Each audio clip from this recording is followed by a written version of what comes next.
اللهم صل على محمد وعلى آل محمد كما صليت على إبراهيم وعلى آل إبراهيم إنك حميد مجيد. الحمد لله رب العالمين والصلاة والسلام على سيد الأنبياء والمرسلين محمد وآله وأصحابه أجمعين. أما بعد، فأعوذ بالله من الشيطان الرجيم. بسم الله الرحمن الرحيم. يا أيها الذين آمنوا قوا أنفسكم وأهليكم نارا وقودها الناس والحجارة عليها ملائكة غلاظ شداد لا يعصون الله ما أمرهم ويفعلون ما يؤمرون. صدق اللہ مولانا العظیم. بزرگان محترم، اللہ رب ذوالجلال نے ہمارے لیے ایمان کی دولت عطا فرمایا اور میرے اور آپ کے نبی تاجدار مدینہ احمد مصطفیٰ محمد مجتبیٰ صلی اللہ علیہ وسلم نے انسانیت کا درس دیا کہ انسانیت کی حفاظت کریں، انسانیت کی عزت کریں، اس کا ادب و احترام کریں. اور ساتھ ساتھ میرے اور آپ کے نبی محمد عربی صلی اللہ علیہ وسلم نے علم کی اہمیت کو انسانیت کے سامنے اجاگر فرمایا. اور اللہ رب ذوالجلال نے قرآن مجید کی مختلف آیات میں علم سے متعلق بہت ساری باتیں ذکر فرمائی. اور ایک آیت میں اس طرح سے ارشاد فرمایا، یا ایھا الذین آمنوا قوا انفسکم واہلیکم نارا. اے ایمان والو، تم اپنے آپ کو بھی اور اپنے اہل کو بھی، اپنے گھر والوں کو بھی، بیٹی بھی ہے، بیٹا بھی ہے، بیوی بھی ہے، دوسرے بھی ہیں، سب کو کیا کرو؟ قوا انفسکم واہلیکم نارا، جہنم کی آگ سے بچاؤ. قو کے معنی ہیں بچانے کے ہیں. کس سے بچانا؟ کہ جہنم کیسی ہوگی؟ ایک تو جہنم سے بچانے کا ذکر کیا، پھر اس کے بعد اللہ نے ذکر کیا کہ جہنم کیسی ہوگی. والحجارہ، کہ جس کا ایندھن خود انسان بھی ہوں گے اور پتھر ہوں گے. یہ جو پتھر آج ہمیں نظر آ رہا ہے وہ آگ کے شعلے بن جائیں گے. جب یہ آگ کے شعلے بنیں گے تو یہ کس قدر سخت عذاب ہوگا آپ ہی ذرا اندازہ کر لیں. وقودها الناس والحجارة علیہا. اب اس کے بعد اللہ نے اس نقشے کو کھینچا کہ اس جہنم پر جو فرشتے مقرر ہوں گے ان کی کیفیت کیا ہوگی، ان کی حالت کیا ہوگی؟ علیہا ملائکۃ غلاظ شداد لا یعصون اللہ ما امرہم. ایسے سخت فرشتوں کو اللہ جہنم کے اس دروازے پہ مقرر کریں گے، ان میں کسی طرح کی کوئی نرمی نہیں ہوگی کہ رحم کھا کے کہ چلو جہنم میں اتنا جل رہے ہو، ہم آپ کو جنت میں بھیج دیں گے. جنت میں بھیجنے کا سوال ہی نہیں، اس لیے کہ یہ اللہ کی نافرمانی کر ہی نہیں سکتے. علیہا ملائکۃ غلاظ شداد لا یعصون اللہ ما امرہم. اللہ نے جس بات کا حکم دے دیا اب اس کی نافرمانی کا سوال ہی نہیں ہو سکتا. اب اللہ فرماتے ہیں کہ وَيَفْعَلُونَ مَا يُؤْمَرُونَ. جو فرشتے جہنم کے اس دروازے پہ اپنی ڈیوٹی نبھائیں گے وہ اس کام ہی کو انجام دیں گے جس کا ان کو حکم دیا گیا ہے. وَيَفْعَلُونَ مَا يُؤْمَرُونَ. اگر ہم اپنی اولاد کی فکر نہ کریں اور انہیں ایسے ہی چھوڑ دیں کہ جاؤ جیسے چاہے جیو مرو، اس سے ہم کو کیا ہوگا؟ ہماری اور آپ کی زندگی میں کوئی ربط نہیں ہے، کوئی تعلق نہیں ہے، ہم نے چھوڑ دیا، وہاں اللہ رب ذوالجلال نے ہمارے لیے جہنم کی آگ تیار کر کے رکھی ہے۔ اگر ہم اپنے آپ کو اور اپنے اہل کو جہنم کے اس ایندھن سے، جہنم کی اس آگ سے بچانا چاہتے ہیں تو ضروری ہے کہ ہم اپنے اہل کو توحید اور وحدانیت کا درس دیں، ان کے دل میں اللہ اور اللہ کے رسول کی محبت بٹھائیں کہ آپ کے یہ بچے کہ قرآن سیکھے نہیں سیکھے، انہی 40 حدیثیں یاد ہیں یا نہیں، انہی روز مرہ کی دعائیں یاد ہیں یا نہیں، میرا بچہ نمازیں پڑھتا ہے یا نہیں۔ میں سوچ لیا کہ چلو میرے بچے کی زندگی ہے، اب یہ پڑھے نہ پڑھے، ماں بھی اپنے کاموں میں مگن ہے، باپ بھی اپنے کاموں میں مگن ہے، جہنم کی آگ اللہ رب ذوالجلال ہمارے لیے تیار کر کے رکھا ہے۔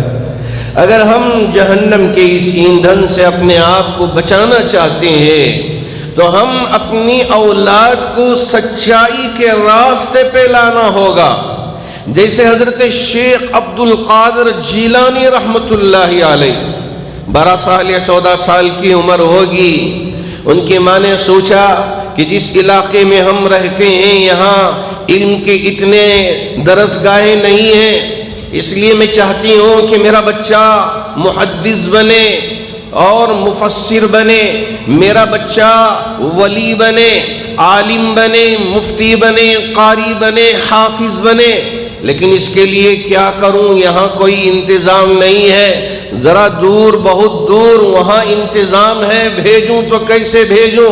یہ قافلہ جا رہا تھا ان درسگاہوں کی طرف، ماں نے تیار کیا اپنے اس چھوٹے لخت جگر نور نظر حضرت شیخ عبد القادر جیلانی رحمت اللہ علیہ کو، بیٹا جاؤ جاؤ علم سیکھ آؤ، علم سیکھنے ہی سے تم انسان بنو گے، علم سیکھنے ہی سے اللہ کے مقرب بنو گے، علم سیکھنے ہی سے جنت کے حقدار بنو گے، اور تمہارے ذریعے لاکھوں لوگ غلط راستے سے نکل کے صحیح راستے کی طرف آ سکیں گے، اس لیے میرے بچے جاؤ ذرا جا کے علم سیکھ کے آؤ۔ ماں نے ایک بات کی نصیحت کی تھی، میرے بچے ہمیشہ سچ بولنا، جھوٹ نہ بولنا، چاہے اپنی جان ہی چلے جائے لیکن جھوٹ کا راستہ اپنانا نہیں، سچائی کے راستے پہ چلنا۔ اب سیدھیا 40 درہم بغل میں ادھر یا ادھر، اور کہا کہ یہ راستے میں سفر کے خرچ کے لیے، اور پھر وہاں جاؤ گے تو وہاں کے خرچ کے لیے یہ چھوٹی سی رقم ہے، اللہ آپ کا نگہبان ہے، انتظام کرے گا، جاؤ۔ آج بھی ہمارے ان مدارس میں ہمارے پاس بچے آتے ہیں قرآن سیکھنے کے لیے، ایسے بچے جن کے ماں باپ کے پاس فیس دینے کے لیے 1 روپیہ نہیں ہوتا، ایسے غریب بھی آتے ہیں، ان کے اندر سچائی بھی ہے، ایسا نہیں ہے کہ سب کے سب جھوٹے ہیں، سب کے سب یعنی دھوکہ دیتے ہیں، ایسا ہرگز نہیں ہے۔ بہت سارے ایسے ماں باپ ہیں جن کی حالت دیکھ کے مجھے بھی رونا آتا ہے کہ ان کا گزر بسر بڑی مشکل سے چلتا ہے، اب آ کے کہتے ہیں کہ حضرت میرا یہ بچہ ہے یا میری بچی ہے، یہاں آپ کے یہاں تعلیم کا انتظام کریں کہ میرا بچہ اخلاق والا بنے، جس علاقے میں رہتا ہے وہاں کا ماحول اچھا نہیں ہے، وہاں کے جوڑ اچھے نہیں ہیں، اس لیے یہاں اچھے ماحول میں رہے گا تو میرا بچہ کچھ بن پائے گا۔ آج بھی ماؤں کی تڑپ ہے، لے کے آتے ہیں۔ اللہ کا شکر ہے کہ ہمارے احباب جن کو اللہ نے مال دیا ہے، جن کو اللہ نے دولت عطا فرمایا ہے، یہ اپنے مال کے ذریعے، اپنی دولت کے ذریعے ہمارے ان بچوں کے تعلیم کا انتظام کرتے ہیں۔ بڑے ہی مبارکباد کے قابل ہیں ہمارے یہ احباب جن کو اللہ یہ توفیق دیتا ہے کہ ان کے مال کے ذریعے ہمارے یہ یتیم بچے، ہمارے یہ بے سہارا بچے، یہ ہمارے غریب بچے کچھ بننے کے قابل بن جاتے ہیں۔ جی ہاں، ان کے سینے میں قرآن بھی آئے گا، ان کے سینے میں حدیث بھی آئے گی، اور آگے کی زندگی انشاءاللہ اچھی بن جائے گی، غلط راستے سے نکل کے صحیح راستے پہ آئیں گے۔ حضرت شیخ عبد القادر جیلانی رحمت اللہ علیہ کی والدہ نصیحت کی کہ سچائی کے راستے پہ چلنا، جھوٹ نہ بولنا۔ اب سیدھیا قافلہ چل پڑا، کچھ دیر ہوئی، ایک لٹیروں کی ٹولی نے، ڈاکوؤں کی ٹولی نے اس پورے قافلے کو گھیر لیا اور مال لوٹنا شروع کر دیا۔ شیخ چھوٹی سی عمر کے، اب دو ڈاکو آگے بچے کے پاس پوچھنے لگے، ہم سارا مال لوٹ رہے ہیں، کیا تمہارے پاس بھی کچھ مال ہے؟ تمہارے پاس بھی کچھ مال ہے؟ حضرت شیخ نے اپنے آب حیات میں لکھا ہے کہ میں نے ان سے کہا کہ ہاں میرے پاس 40 درہم ہیں۔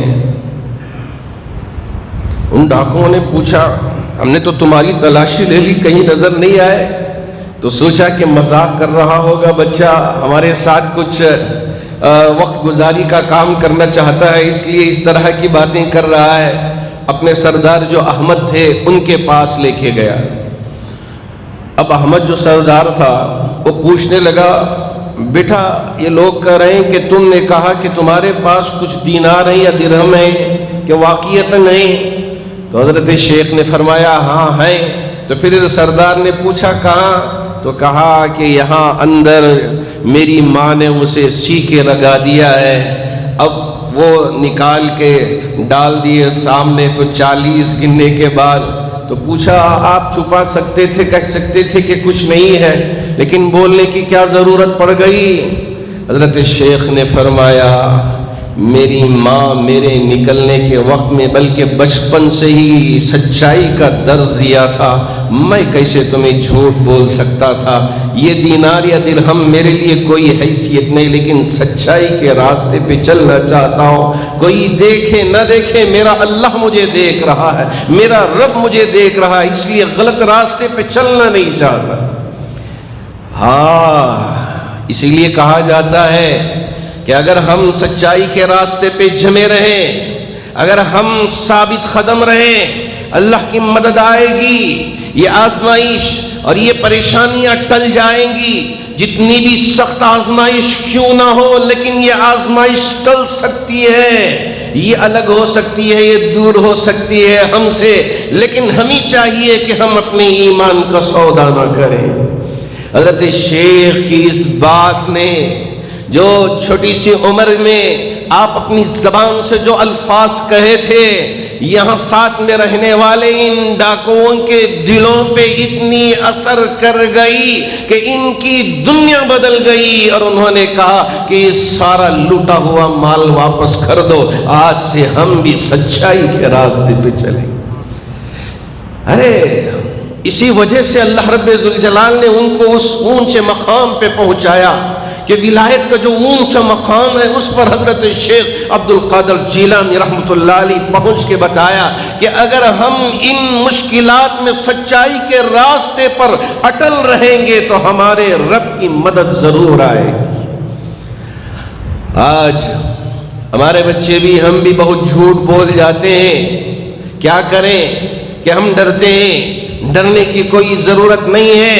اللہ نے جو فرمایا کہ وَلَمْ يَخْشَ إِلَّا اللَّهِ، ہم کسی سے ڈرنے والے نہیں ہیں، صرف اللہ کی ذات سے ڈرنے والے ہیں۔ وَلَا تَهِنُوا وَلَا تَحْزَنُوا وَأَنْتُمُ الْأَعْلَوْنَ إِن كُنتُم مُؤْمِنِينَ۔ نہ تمہیں غمگین ہونے کی ضرورت ہے، نہ تمہیں پریشان ہونے کی ضرورت ہے، نہ کسی طرح ڈرنے کی ضرورت ہے۔ اگر تم سچے مومن ہو تو تم ہی کامیابی حاصل کر سکو گے۔ ولا تہینوا ولا تحزنوا وانتم العالون، تم سر بلند ہو کر ہی رہو گے۔ یہ قرآن کا اعلان ہے، یہ اللہ رب ذوالجلال کی کہی گئی بات ہے، اس میں سچائی ہے، اس میں کسی طرح جھوٹ کی آمیزش نہیں ہے، کوئی ملاوٹ نہیں ہے۔ ضرور ہم سر بلند ہو کے رہیں گے۔ کب؟ ان کنتم مؤمنین، اگر ہم سچے مومن بن جائیں۔ تو یہ ہماری اولاد، کہ آج کل کا جو زمانہ ہے کہ بہت سارے وہ ہمارے بچے جو کام پہ لگ جاتے ہیں، غیر ضروری کاموں میں الجھ جاتے ہیں، اپنی پوری زندگی برباد کر لیتے ہیں۔ میرے پاس بہت سارے وہ نوجوان آتے ہیں کہ حضرت میرے بچپن میں مجھے علم حاصل کرنے کا موقع نہیں ہوا، اس وجہ سے نہ میں نے قرآن پڑھا، نہ کوئی حدیث یاد کی، نہ کوئی دعائیں یاد کیے ہیں، میری زندگی ایسی ہی گزر گئی۔ اب میں کچھ سیکھنا چاہتا ہوں، کیا ہمارے پاس کچھ انتظام ہے؟ اللہ کا شکر ہے جامع مسجد ٹرسٹ نے ہمارے ان نوجوانوں کے لیے بھی تعلیم بالغان کا انتظام کیا ہے کہ آئیں یہاں پڑھیں، یہاں تعلیم حاصل کریں۔ آپ اگر دن بھر کام کرتے ہیں، آپ تھوڑا سا اپنے گھر والوں کے لیے، بچوں کے لیے کچھ کمائی کا انتظام کر لیتے ہیں، آپ کر لیجئے۔ عشاء کی نماز کو آپ یہاں پہنچیے، انشاءاللہ یہاں لائبریری میں ہمارے ان نوجوانوں کے لیے انتظام ہے کہ آپ قرآن پڑھیں، سیکھیں۔ مجھے آج بھی یاد پڑتا ہے کہ ایک بزرگ شخصیت، جی ہاں، میں وسن نگر میں طالب علم کے زمانے میں میری بہن کے یہاں قیام کرتا تھا۔ اب وہ بزرگ کہنے لگے کہ میں قرآن سیکھنا چاہتا ہوں، اس لیے کہ میں بچپن میں پڑھا نہیں، بڑی لمبی عمر گزر گئی، اب یہ بڑھاپے میں پہنچ چکا ہوں، اب پتہ نہیں کہ کب میرا آخری وقت آئے گا، لیکن اب مجھے یہ خیال ہوا ہے کہ میں قرآن پڑھنا سیکھ لوں۔ میں کہا کہ میں تو طالب علم ہوں، میں کہاں سے آپ کو پڑھا سکوں گا؟ انہوں نے کہا نہیں، مجھے آپ سے ہی سیکھنا ہے، میرے لیے تھوڑا سا وقت نکالے۔ اب اس کے بعد ہم نے مغرب کی نماز کے بعد کا وقت طے کیا، کچھ دن گزرے، الف با تا سے انہوں نے پڑھنا شروع کیا، زبر زیر پیش، اب اس کے بعد تشدید، اس کے بعد جزم اور تنوین، دو زبر دو زیر دو پیش، یہ اسباق ان کے شروع ہوئے۔ ابھی یہ ہجے کر کے پڑھ رہے تھے، اللہ رب ذوالجلال نے اپنے فرشتے کو بھیج دیا کہ جاؤ، یہ تمہارا بندہ یہیں سیکھے اور اپنی آخری منزل کو پہنچ جائے۔ جی ہاں، جی ہاں، اگر ہم قرآن کو پڑھنے کے لیے سیکھنا شروع کر دیا اور اللہ رب ذوالجلال کا موت کا فرشتہ آ گئے، حضرت اسرائیل آ گئے اور ہم یہاں سے چل بسے، جی ہاں، ان کے لیے بھی مغفرت، ہمارے لیے بھی مغفرت انشاءاللہ۔ جی ہاں، کوشش کریں، موقع ہے سیکھنے کے لیے۔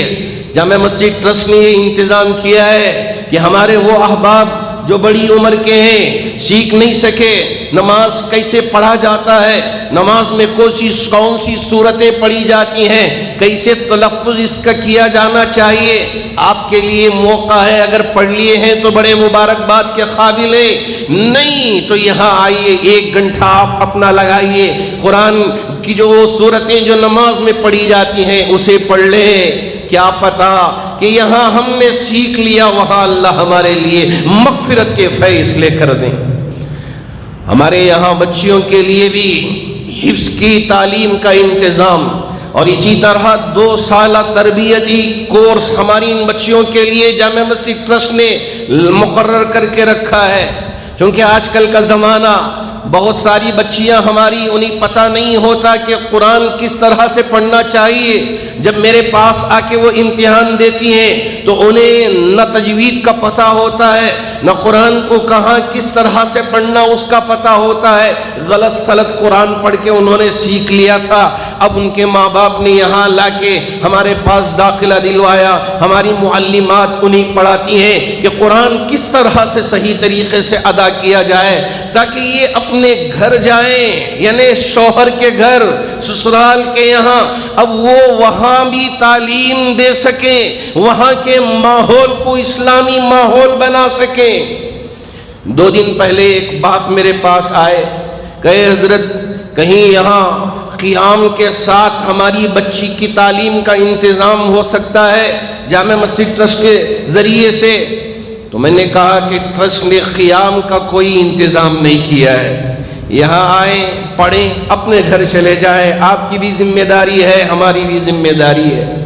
انہوں نے کہا PUC تو پاس ہو گئی ہے لیکن بچی بہت بگڑ گئی ہے، میری 2 بیٹیاں ہیں، بہت بگڑ گئی ہیں، آؤٹ آف کنٹرول ہو چکی ہیں، اس لیے میں چاہتا ہوں کہ 24 گھنٹے مدرسے میں رہے، تربیت پائے، یہ غلط عادتوں سے وہ نکل کے آ جائے۔ اس لیے حضرت کوئی ایسا مدرسہ بتاؤ جہاں 24 گھنٹے بچی رہ کے تعلیم پائے۔ ایک ماں باپ نہیں، کئی ماں باپ آ کے مجھ سے کہتے ہیں کہ اب یہ نشے کی ذرا عادی ہو گئے ہیں اور غلط طریقے سے جا کے کلبوں میں وہاں ناچنا، وہاں ان مجلسوں میں رہنا، کون غیر اس طرح کی حرکتیں کر رہے ہیں؟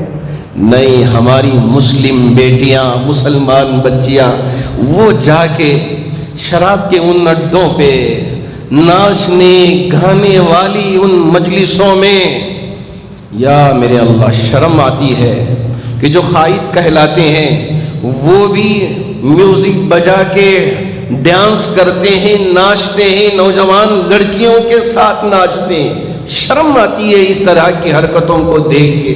کیا ان کے دل میں اللہ کا ڈر نہیں ہے؟ اللہ کا خوف نہیں ہے؟ چہرے پہ داڑھی بھی ہے، جھبا بھی پہنتے ہیں، جھبا پہن کے اسٹیج پہ ناچنے کا یہ مناظرہ پیش کرتے ہیں۔ کیا میسیج دیتے ہیں قوم کو کہ ہم قوم کے قائد ہیں، کہ ہمارا عمل ایسا ہے، آپ بھی اپنی شادیوں میں اس طرح سے رہیں؟ کیا ماحول بنانا چاہتے ہیں؟ اللہ سے ڈریں، اللہ کا خوف اپنے دل میں لے کے آئیں۔ یہ زندگی چھوٹی ہے، یہ ناچ گانا اور یہ شراب کی مجلسیں اور اسی طرح یہ میوزک کی مجلسیں یہ ہمیں بربادی کی طرف لے جانے والی چیزیں ہیں۔ کب تک ہم اس میں گرے رہیں گے؟ کب تک ہم اس میں اپنے آپ کو مبتلا کر کے رہیں گے؟ وقت آ گیا ہے کہ ہم اپنے آپ کو دیندار کہتے ہیں کہ ہاں ہم بڑے اچھے ہیں۔ نہیں، اگر ہم اس طرح کی مجلسوں میں اور یہ ویڈیو پکڑ کے یہ نشر کریں، یہ بتائیں، کیا ہوگا؟ نہیں، اس طرح ہرگز نہیں ہونا چاہیے۔ اللہ کرے کہ اللہ ہم سب کو ہدایت عطا فرمائے۔ ہمارے اندر بھی کمزوریاں ہیں، اگر ہم سے کچھ کہے کہ یہ غلطیاں ہو رہی ہیں تو میری یہ فکر ہونی چاہیے کہ یہ میرا بھائی میرا خیر خواہ ہے، یہ میرے لیے شر نہیں پھیلا رہا ہے، یہ میرے لیے اچھی بات کر رہا ہے، تو میں اس کی بات کو توجہ سے سنوں، اور جو مجھ سے غلطیاں ہو رہی ہیں میں اس سے باز آ جاؤں۔ یہی میرے اخلاق ہونا چاہیے، بلکہ یہ نہیں میں اس سے دشمنی کرنے لگوں اور یہ کہنے لگوں کہ یہ کون ہوتا ہے مجھ سے کہنے کے لیے۔ ارے شکر گزار ہونا چاہیے کہ میرا بھائی میرے اصلاح کے لیے، ہاں، لیکن یہ فکر ہونی چاہیے کہ بدنام کرنے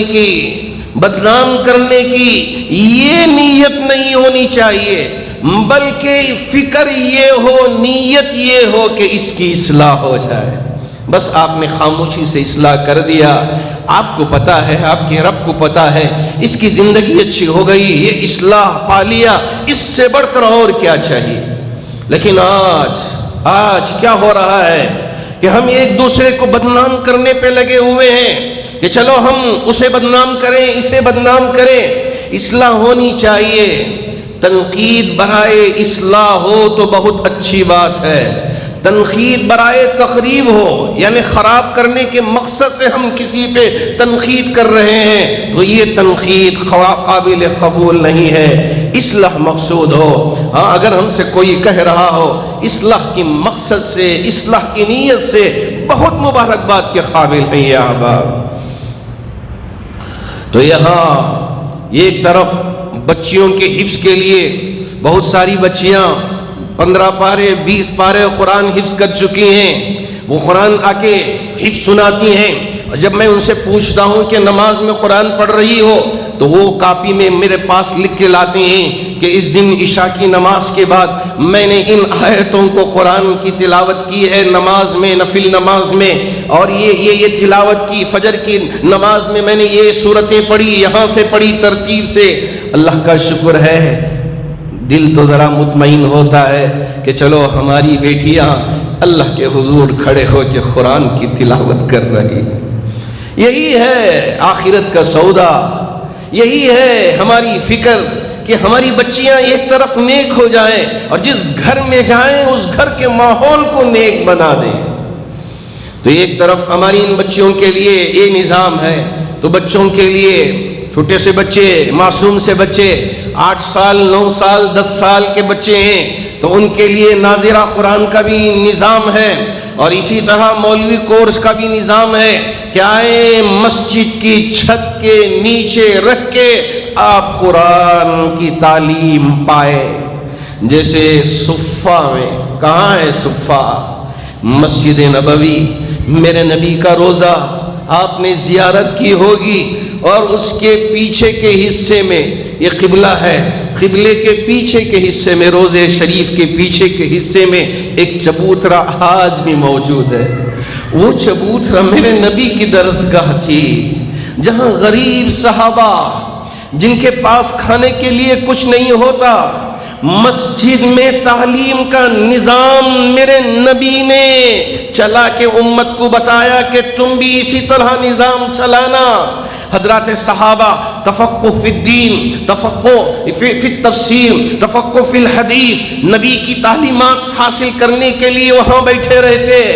حضرت ابو ہریرہ فرماتے ہیں 2 دن 3 دن گزر جاتے، کھانے کے لیے کچھ نہیں ہوتا، اسے ہی زندگی گزر جاتی، لیکن کبھی حرام کا لقمہ اندر جانے نہیں دیا، غلط طریقے سے جانے کے لیے نہیں دیا، اس میں احتیاط برتا کرتے تھے۔ آج ہمارے علماء میں بھی نہیں، یہ امانت داری نہیں ہے، نہ ہمارے مفتیوں میں ہے۔ کیا کریں کہ زمانہ بدل گیا ہے، آج تقوی کی ضرورت ہے، آج پاکیزگی کی ضرورت ہے۔ میں بھی اپنے اندر جھانک کے دیکھوں کہ مجھ سے کہاں غلطی ہو رہی ہے، کیوں مجھ سے یہ غلطیاں سرزد ہو رہی ہیں۔ نہیں، مجھے انہیں چھوڑ کے صحیح راستے پہ آنا ہے۔ میں جب آپ سے کہوں تو اس سے کہیں زیادہ میں اپنے آپ سے کہتا ہوں کہ ہاں یہ ہو رہی ہے، اس میں پرہیزگاری کی ضرورت ہے، تقوی کی ضرورت ہے، یہ ساری چیزیں نہیں ہیں، ان سے بچنے کی ضرورت ہے۔ اللہ کرے کہ اللہ آپ کی دعائیں میرے حق میں بھی قبول کر لے۔ جب میرا رب مجھ سے کہے کہ کیا لے کے آئے ہو، میں یہ کہوں کہ اے میرے رب، تیرے بندوں کی خدمت کر کے تیری بارگاہ میں حاضر ہوا، اللہ آپ کی دعائیں بھی میرے حق میں قبول کر لے۔ صفہ پہ حضرت ابو ہریرہ فرماتے ہیں ایک مرتبہ 3 دن گزر گئے، کھانے کے لیے کچھ نہیں، پینے کے لیے کچھ نہیں۔ کسی جگہ سے ایک پیالہ دودھ کا آیا، دودھ کا پیالہ آیا، بہت بھوک لگی ہے، 3 دن سے بھوکے، کچھ کھائے نہیں، کچھ پیے نہیں۔ حضرت ابو ہریرہ نے نبی کی بارگاہ میں پیش کیا، یا رسول اللہ، کسی نے لا کے یہ دودھ کا پیالہ دے کے گئے ہیں۔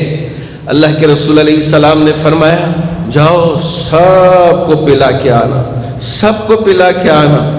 حضرت ابو ہریرہ فرماتی ہیں کہ میں دل ہی دل میں سوچنے لگا کہ تقسیم کرنے والا قاسم جی سے کہتے ہیں وہ محروم نہ رہ جائے کہ میں نے تقسیم کر دیا اور خود مجھے کچھ نہ ملے، لیکن یہ یقین تھا کہ میرے نبی کے دست مبارک سے ملا ہے، میں بھی محروم نہیں رہوں گا، میں بھی محروم نہیں رہوں گا۔ آپ نے لیا، دیا، ان کو دیا، سب کو دیا، سب سیراب ہو کے پی لیا، ایسا نہیں کہ توڑا پیا، خوب سیراب ہو کے پیتے رہے۔ اب دودھ کا پیالہ دیکھا تو جیسے دودھ شروع میں تھا میرے نبی کی دعا کی برکت سے دودھ ویسے کا ویسا باقی رہ گیا۔ حضرت ابو ہریرہ نے فرمایا یا رسول اللہ آپ بھی بھوکے ہیں۔ اللہ کے رسول علیہ السلام نے فرمایا ابو ہریرہ پہلے آپ پیو بعد نبی پیے گا۔ یا اللہ، آپ نے پلایا۔ ہاں، ایسا وقت بھی گزرا ہے کہ جب صحابہ کے پاس کچھ نہیں تھا کھانے کے لیے، کھجور بھی نہیں تھا، تو کھجور کا بیج منہ میں رکھ کے اپنی پیاس کو بجھایا تھا۔ جب وہ بھی نہیں تو پتے کھا کے زندگی گزر بسر کر کے وقت بتا دیا کہ یہ بھی حالت آئے تو ایمان کا سودا نہ کرنا۔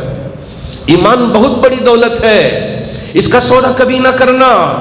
کہ ہمارے یہ بچے یہاں جو تعلیم پا رہے ہیں، اللہ کا شکر ہے کہ ان کے لیے صبح کا ناشتہ بھی ملتا ہے، دوپہر کا کھانا بھی ملتا ہے، رات کا کھانا بھی ملتا ہے۔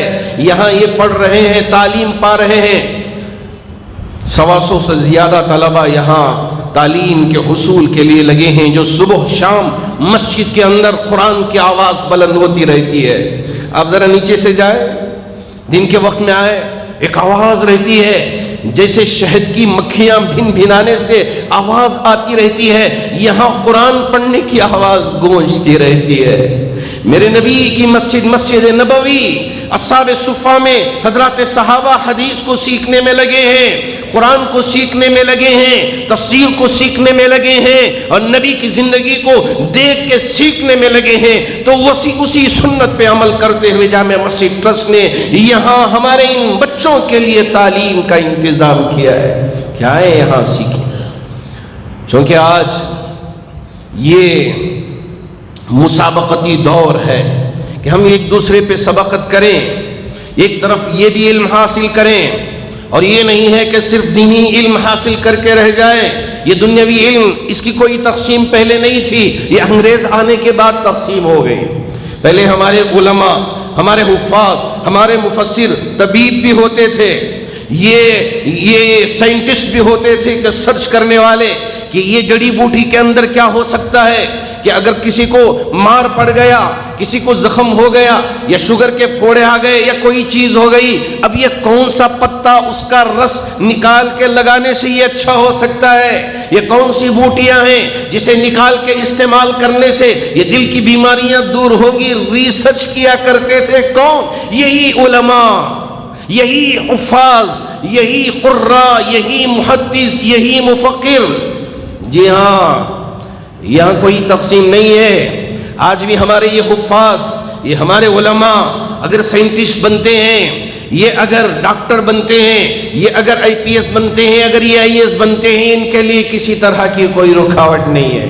اگر یہ تاجر بھی بنتے ہیں، یہ نہیں کہ ہم نے قرآن کا علم سیکھ لیا تو اس لیے اب یہ ساری چیزیں ہمارے لیے مناسب نہیں ہے، ایسا نہیں ہے۔ آپ کے لیے میدان وسیع ہے، اللہ نے اگر موقع دیا ہو تو سیکھیں۔ جس کی وجہ سے جامع مسجد ٹرسٹ نے یہ فیصلہ لیا کہ ہمارے یہ حفاظ، یہ ہمارے علماء اگر آگے کی تعلیم حاصل کرنا چاہتے ہیں تو اسی ماحول میں جو مدرسے کا ماحول ہے، جہاں نمازوں کا بھی اہتمام ہے، جہاں تہجد کا بھی اہتمام ہے، جہاں تراویح کے پڑھنے کا بھی اہتمام ہے۔ مجھے بڑی خوشی ہو رہی تھی، 5 جماعتیں، اس لیے کہ 40 طلبہ ہمارے حفاظ تھے۔ اب یہ الگ الگ جماعتوں میں ایک جگہ وہ، ایک جگہ وہ، ایک جگہ 5 6 طلبہ کی ایک جماعت، یہ بھی قرآن پڑھا رہا ہے، یہ بھی قرآن پڑھا رہا ہے، ہر طرف قرآن کی آوازیں، دارالقرآن، یہ قرآن کا گھر جسے کہا گیا، وہاں قرآن کی آوازیں بلند ہو رہی تھی۔ ہمارے اساتذہ وہ ذرا پکڑ کے مجھے بھیجا کہ دیکھیے اس طرح سے نظام کیا گیا ہے۔ مجھے بڑی خوشی ہوئی اور آپ کے حق میں بھی دعا نکلی کہ جامع مسجد کے مصلیوں نے جس نیت سے پیسہ دیا تھا آج وہ پورا ہوتا ہوا نظر آ رہا ہے۔ آپ بھی جب کبھی بھی فرصت مل جائے دارالقرآن پہنچیں، قرآن کا گھر۔ جی ہاں، ایک طرف حفاظ صبح اٹھتے ہی آپس میں قرآن دور کر لیتے ہیں، پھر اس کے بعد یہ انگریزی تعلیم حاصل کر کے یہ آگے کی سیڑھیاں طے پایا ہے۔ انشاءاللہ آگے بڑھیں گے۔ 30 طلبہ اس مرتبہ NIOS کے ذریعے امتحان دیے ہیں، جون میں ان کا رزلٹ آئے گا۔ اللہ کرے کہ یہ طلبہ اچھے نمبرات میں کامیاب ہوں اور یہ آگے کی زندگی میں بھی خوب ترقی کریں اور ہمارے صحیح معنوں میں رہبر بنے، رہنما بنے۔ یہ ہماری نیتیں ہیں۔ اللہ کرے کہ اللہ رب ذوالجلال ہم سب کو اس بات کی توفیق عطا فرمائے۔ میں بس آپ سے آخری میں یہی نتیجہ کرنا چاہوں گا، جامع مسجد کی یہ جو تحریک ہے کہ ایک طرف ہر قسم کی تعلیم کا یہاں انتظام ہے، صرف دینی نہیں، دنیاوی بھی، حتیٰ کہ اگر آپ کیلی گرافی بھی سیکھنا چاہتے ہیں، خوش خط نویسی، کہ آپ عربی خط سیکھنا چاہتے ہیں، اس کا بھی انتظام ہے۔ آپ کی بیٹیاں سیکھنا چاہتی ہیں، اس کا بھی انتظام ہے۔ کمپیوٹر سیکھنا چاہتے ہیں، اس کا بھی انتظام ہے۔ جامع العلوم کیا معنی ہے؟ تمام علوم کو جمع کرنے والا مرکز۔ نام بھی ہمارے بزرگوں نے بڑا زبردست رکھا ہے۔ اللہ کرے کہ اللہ ہمارے اس مرکز کو اتنا بڑا بنا دیں، 3-4 ہزار نہیں، 1 لاکھ 2 لاکھ طلبہ یہاں تعلیم پائے، اور جب مجمع کبھی جمع کرنے کا وقت آئے اور ہم اور آپ کو دیکھنے کے لیے موقع مل جائے، لاکھوں ہمارے بچے میدان میں جمع ہو جائے کہ یہ طالبان علوم ہیں، یہ علم حاصل کرنے کے لیے اس چھتے میں جمع ہو گئے ہیں۔ اللہ آپ کی بھی کوششوں کو قبول فرمائے۔